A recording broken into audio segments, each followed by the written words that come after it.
Hello again everybody, welcome back again di Bitcoin Update. Happy weekend buat teman-teman semuanya. Semoga kalian happy terus walaupun Bitcoinnya kurang begitu happy.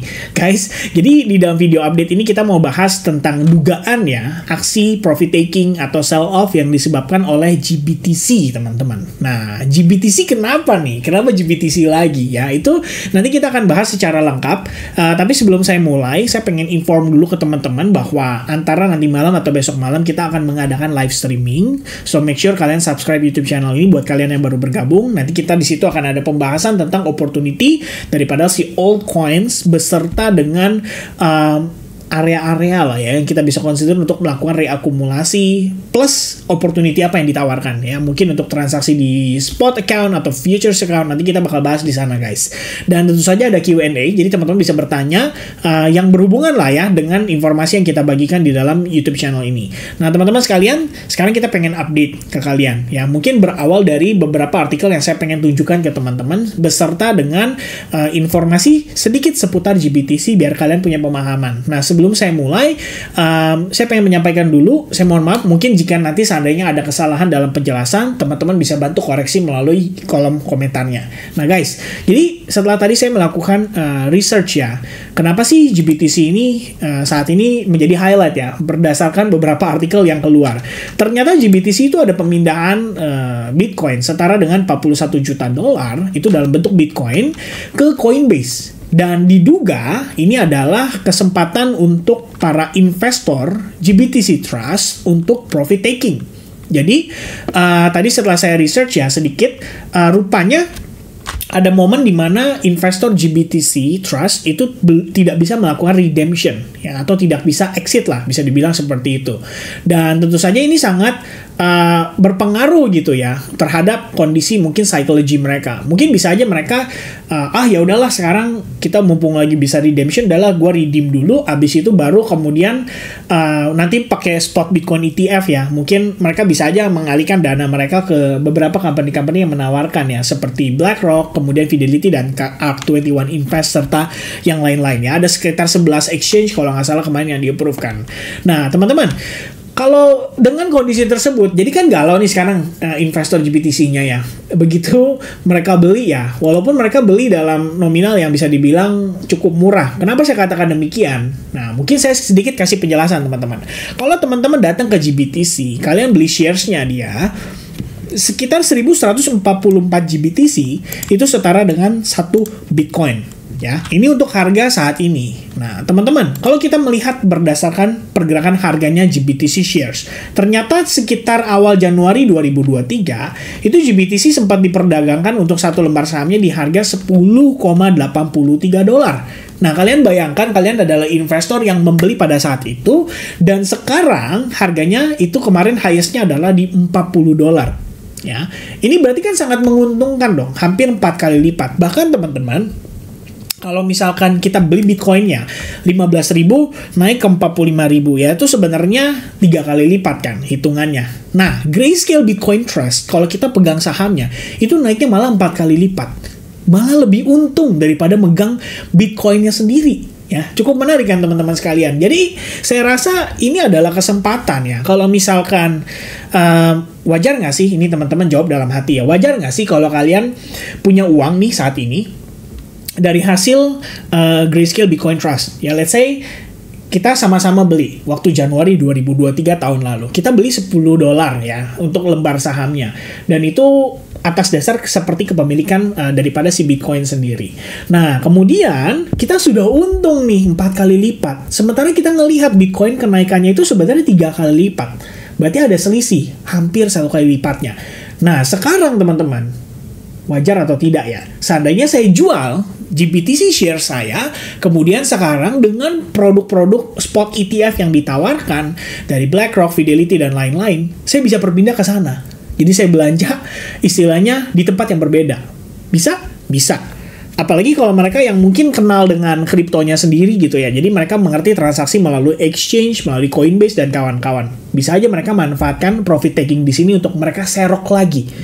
Nah, sementara market panic selling menjadi likuiditas bagi mereka, mereka punya kesempatan untuk memanfaatkan sehingga mereka bisa beli lagi dari harga yang lebih murah. Ya, jadi logika saya berpikir sederhana.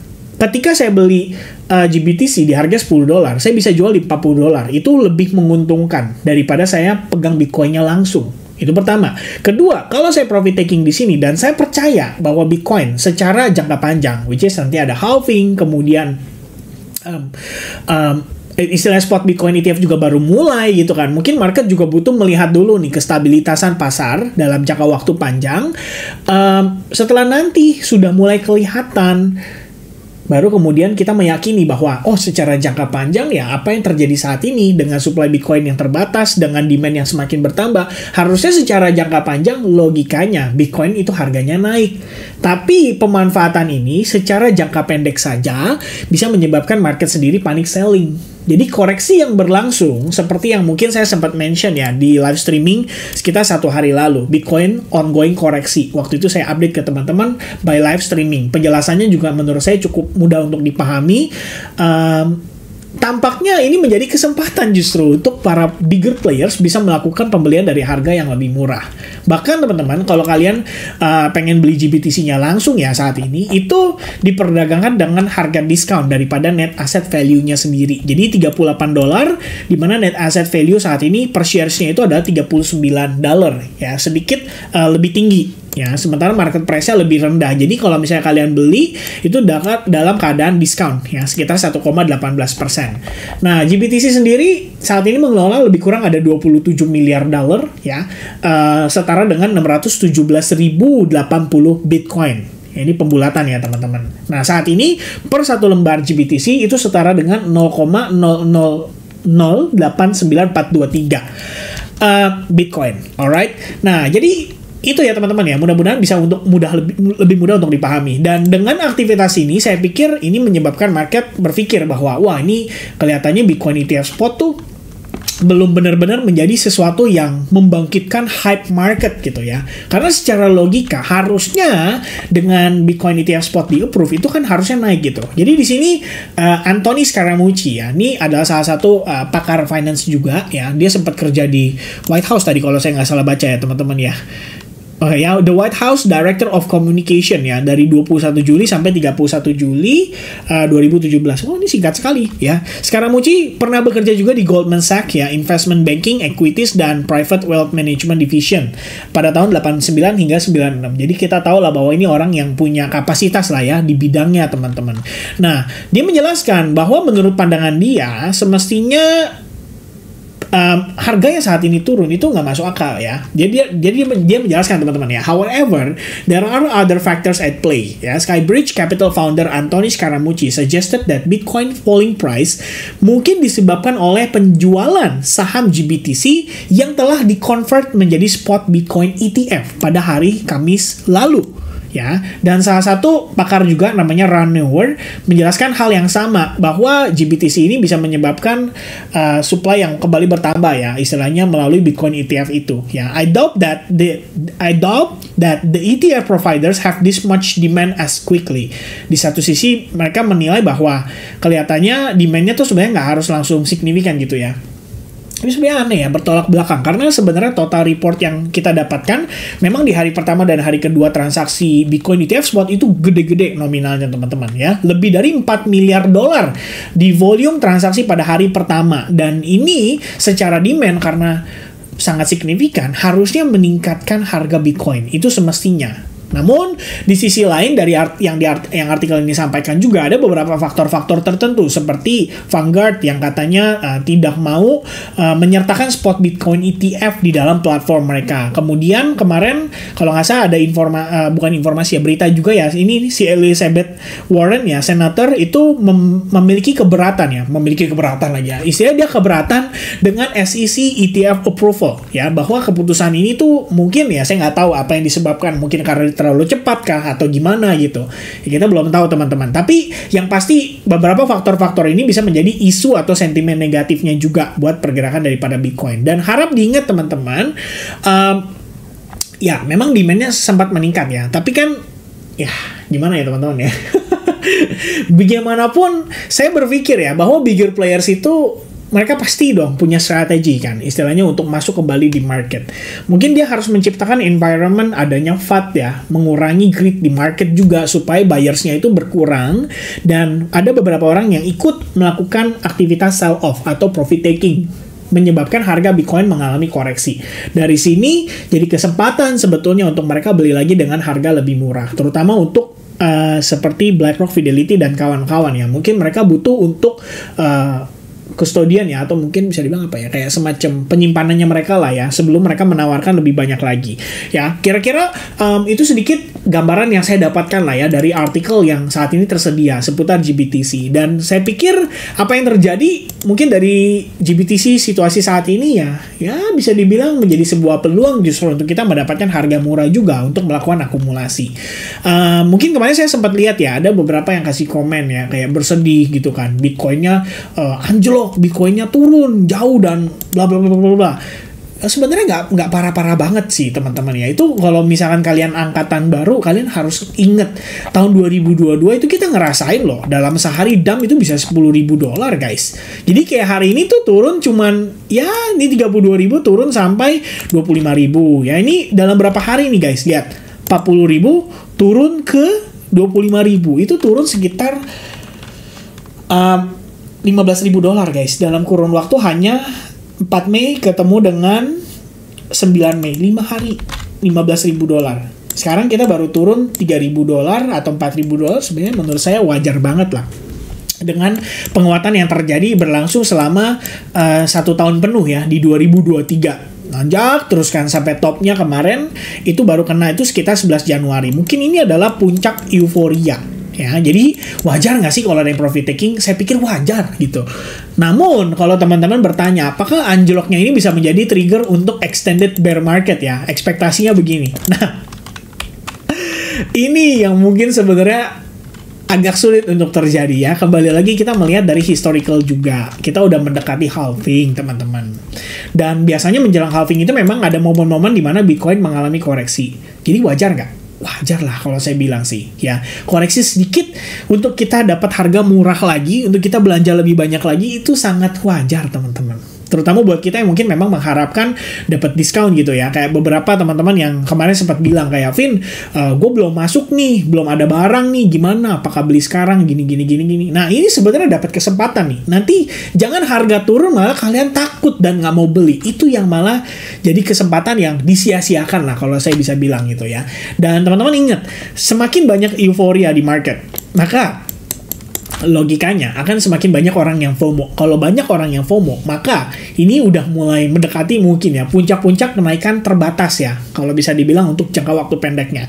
Sementara untuk bull run sesungguhnya ini belum terjadi, ini baru early aja. Ya kita anggap ini sebagai bagian dari market yang bergerak dalam keadaan bullish diakibatkan oleh sentimen dan priced in of course ya kan, dengan sentimen Bitcoin ETF spot yang akan di-approve. Siapa sih istilahnya yang tidak tertarik untuk beli gitu kan. Jadi orang-orang panik buying, FOMO, wajar sekali. Dan seandainya nanti di satu titik ada orang-orang yang tidak mau secara jangka panjang, kita bilang trader ya, ada investor, ada trader dong. Kalau investor kan mengerti nih ya, berdasarkan fundamental, historical, kemudian kita lihat juga demand yang seharusnya semakin meningkat ini semestinya bisa membawa banyak sekali pasukan ya dari segi uang untuk membantu harga Bitcoin itu semakin tinggi gitu kan. Apalagi ekspektasi kita kan jauh ya istilahnya dari harga saat ini, mungkin 100.000 lewat lah. Mungkin orang berpandangan bisa jadi 175.000, bisa jadi 250.000. Kemarin Cathie Wood bilang 2030 mungkin bisa 600.000. Wah, itu kan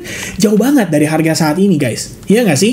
Nah, jadi kalau misalkan buat investor jangka panjang, mereka punya visi, punya pandangan, mungkin mereka nggak akan profit taking. Tapi, ingat, market itu beragam. Ya, nggak cuman satu type aja ya, itu investor only. Tapi juga ada yang namanya retail trader. Ya kan, ada yang namanya trader juga tapi dalam kapasitas uang yang lebih besar. Belum ada market maker ya kan, yang mereka mencoba untuk menggerakkan harga supaya ada likuiditas yang tersedia di market. Nah, ini kan faktor-faktor lain nih yang tentu saja mempengaruhi volatilitas pergerakan daripada harga Bitcoin. Jadi kita juga harus menyadari bahwa nggak semua itu holder. ada beberapa orang yang mungkin trader, mereka memanfaatkan kondisi ini untuk ya mungkin take profit dulu, half portion ya kan, take profit dulu mungkin seperempatnya. Habis itu harga nanti mungkin terkoreksi retest ke 37.000 atau bahkan ya who knows ya, bisa jadi lebih rendah sampai 30.000, baru kemudian mereka belanja lagi dengan nominal lebih besar. Ya kira-kira seperti itu. Toh dari time frame daily juga memang kita ngelihat ini udah mulai exhausted. Ya, bayangin setelah Bitcoin ETF spot di approve, masa naiknya cuma segini gitu. Lebih kencang pada saat baru sentimen, ya kan? Jadi ada orang berpandangan juga buy the rumor, sell the news ya. Otomatis bisa men-trigger orang-orang untuk taking profit. Nah, teman-teman, apa yang kita perlu lakukan? Ini kalau saya pribadi, saya nggak ada jual Bitcoin saya. Kita keep teman-teman, Bitcoin ini ya yang kemarin udah melakukan serok, belanja di bawah, ini kita keep. Kalau dikasih koreksi, bagus, saya akan tambah lagi. Ya, saya akan belanja lagi, saya akan beli lagi. Itu yang saya lakukan.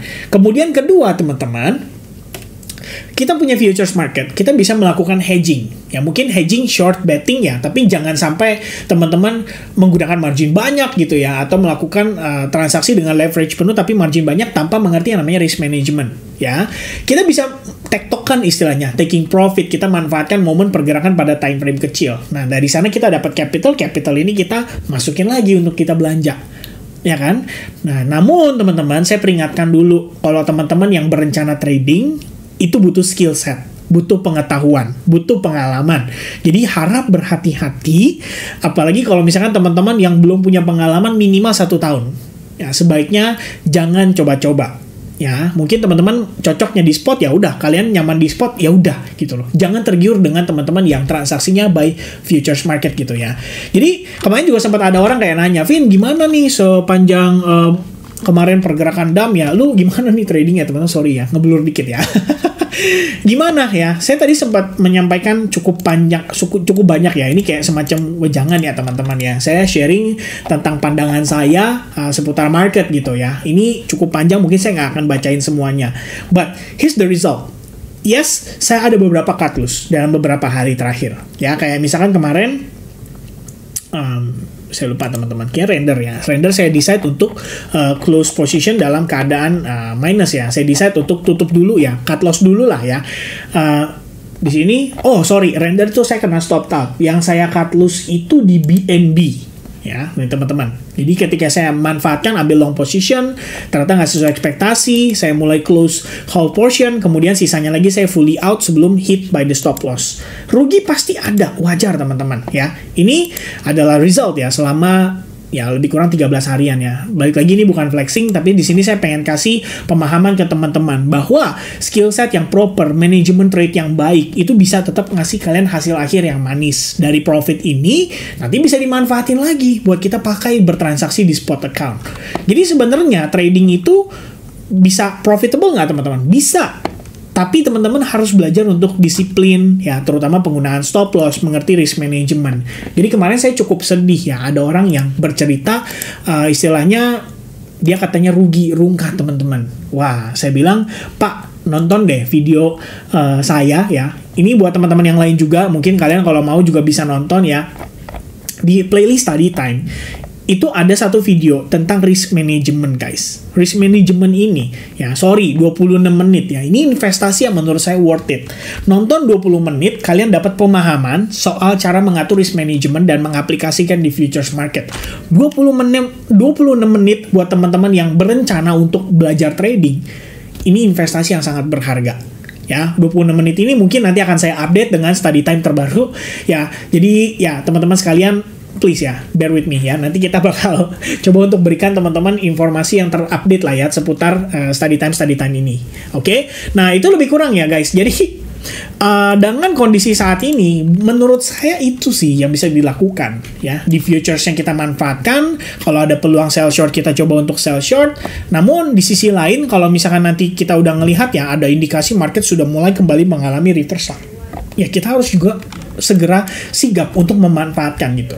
Namun saat ini mungkin buat kesimpulan ya dari saya ya teman-teman, kalau memang kita harus melihat Bitcoin mengalami koreksi, then we're fine. Ya kita coba untuk jalankan, ya kita coba untuk tunggu sampai dia dapat harga yang baik gitu. Dan apa sih yang kita bisa lakukan teman-teman?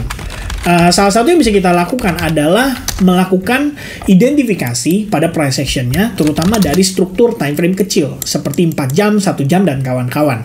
Ini yang saya notice guys. Kita punya trend line di sini terbentuk. Dan so far, somehow kita bertahan dari trend line tersebut untuk tidak turun lebih jauh.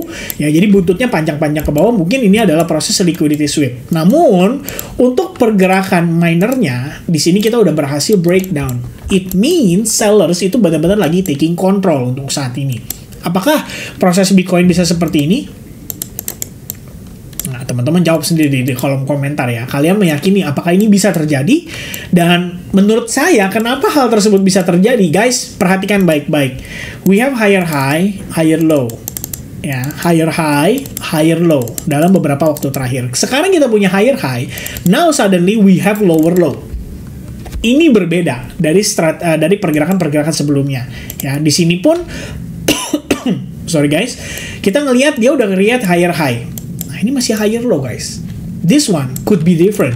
Jadi kita perlu waspada, perlu antisipasi terhadap kemungkinan di mana harga Bitcoin bisa mengalami koreksi lanjutan gitu ya. Dan ingat, koreksi ini bukan sesuatu yang harus dikhawatirkan. Apalagi kalau kita ngomongin posisi udah dekat-dekat bull market, kayak nggak perlu takut gitu. Kalau kita ngomongin dulu ya bear market, wah ini sampai berapa nih, bawahnya sampai berapa nih. Nah ini ya, momen-momen yang mungkin akan membuat orang panik, melihat portofolio mereka berdarah, turun sampai lebih dari 70%, 80%. Ya banyak yang nyangkut, saya tahu waktu 2021, 2022 tuh ya. Jadi saya pikir teman-teman sekalian, apa yang saat ini terlihat ya, kalau misalkan saya boleh simpulkan secara price action. Satu, kita punya yang namanya fair value gap. Kedua, kita punya yang namanya perubahan secara struktur.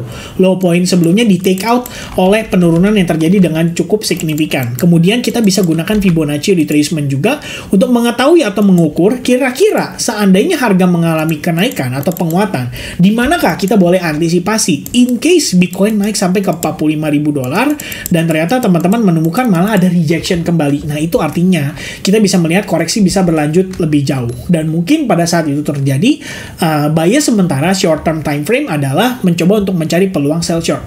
Kecuali beberapa market yang secara struktur itu masih bullish. For example, optimism. Kita baru update di video Bitcoin semalam, ya kan? Kemudian kita ngelihat ada Arbitrum. Ini juga sama, technically masih bullish. Kemudian ada Celestia, juga sama, posisinya masih bullish. Dan ada beberapa lainnya yang sebenarnya secara opportunity menawarkan peluang yang cukup menarik. Salah satunya adalah ICP.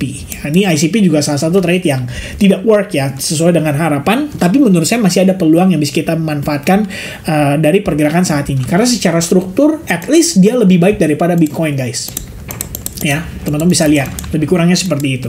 Alright, so I think nanti selengkapnya kita bisa bahas sama-sama ya, mungkin dari live streaming. So thank you banget buat teman-teman yang udah nonton video ini. Main fokus kita sementara adalah ngebahas tentang progres Bitcoin-nya. Kalau memang Bitcoin mengalami koreksi, then fine, kita harus siap gitu loh. Kita juga mempertimbangkan peluang yang bisa kita dapatkan pada saat nanti Bitcoin mengalami koreksi. Sejauh-jauhnya sampai level berapa? Worst case skenario 37.700. Ini worst case. Ya, worst case. Jadi koreksi berjalan terus, otomatis altcoins-nya juga kena pengaruh, walaupun saat ini Bitcoin dominance-nya juga ikut turun, namun suka tidak suka, mau tidak mau, pasti altcoins-nya bakal kena pengaruh. Dan itu yang harus kita antisipasi sama-sama. So, teman-teman, itu dia penjelasan saya seputar GBTC sudah clear, seputar bagaimana pandangan saya terhadap Bitcoin juga sudah clear. Potensi koreksinya juga $37.700, teman-teman sudah bisa lihat sendiri, ini berdasarkan support resistance, jadi bukan angka ngasal kita sebut gitu ya, tapi minimal kalau dia ke 40.000 pun menurut saya juga masih normal sih, ini koreksi yang sangat wajar sekali. Alright, so I think that's gonna be the update for me. Thank you very much guys yang udah memperhatikan. Happy weekend buat teman-teman semuanya. Don't forget to type 1% kalau kalian nonton video ini sampai finish. Semoga informasi yang saya sajikan bisa terserap dengan baik oleh teman-teman semuanya, dan ya, selamat berakhir pekan teman-teman. Sampai jumpa kembali di update berikutnya. Cheers, bye-bye guys.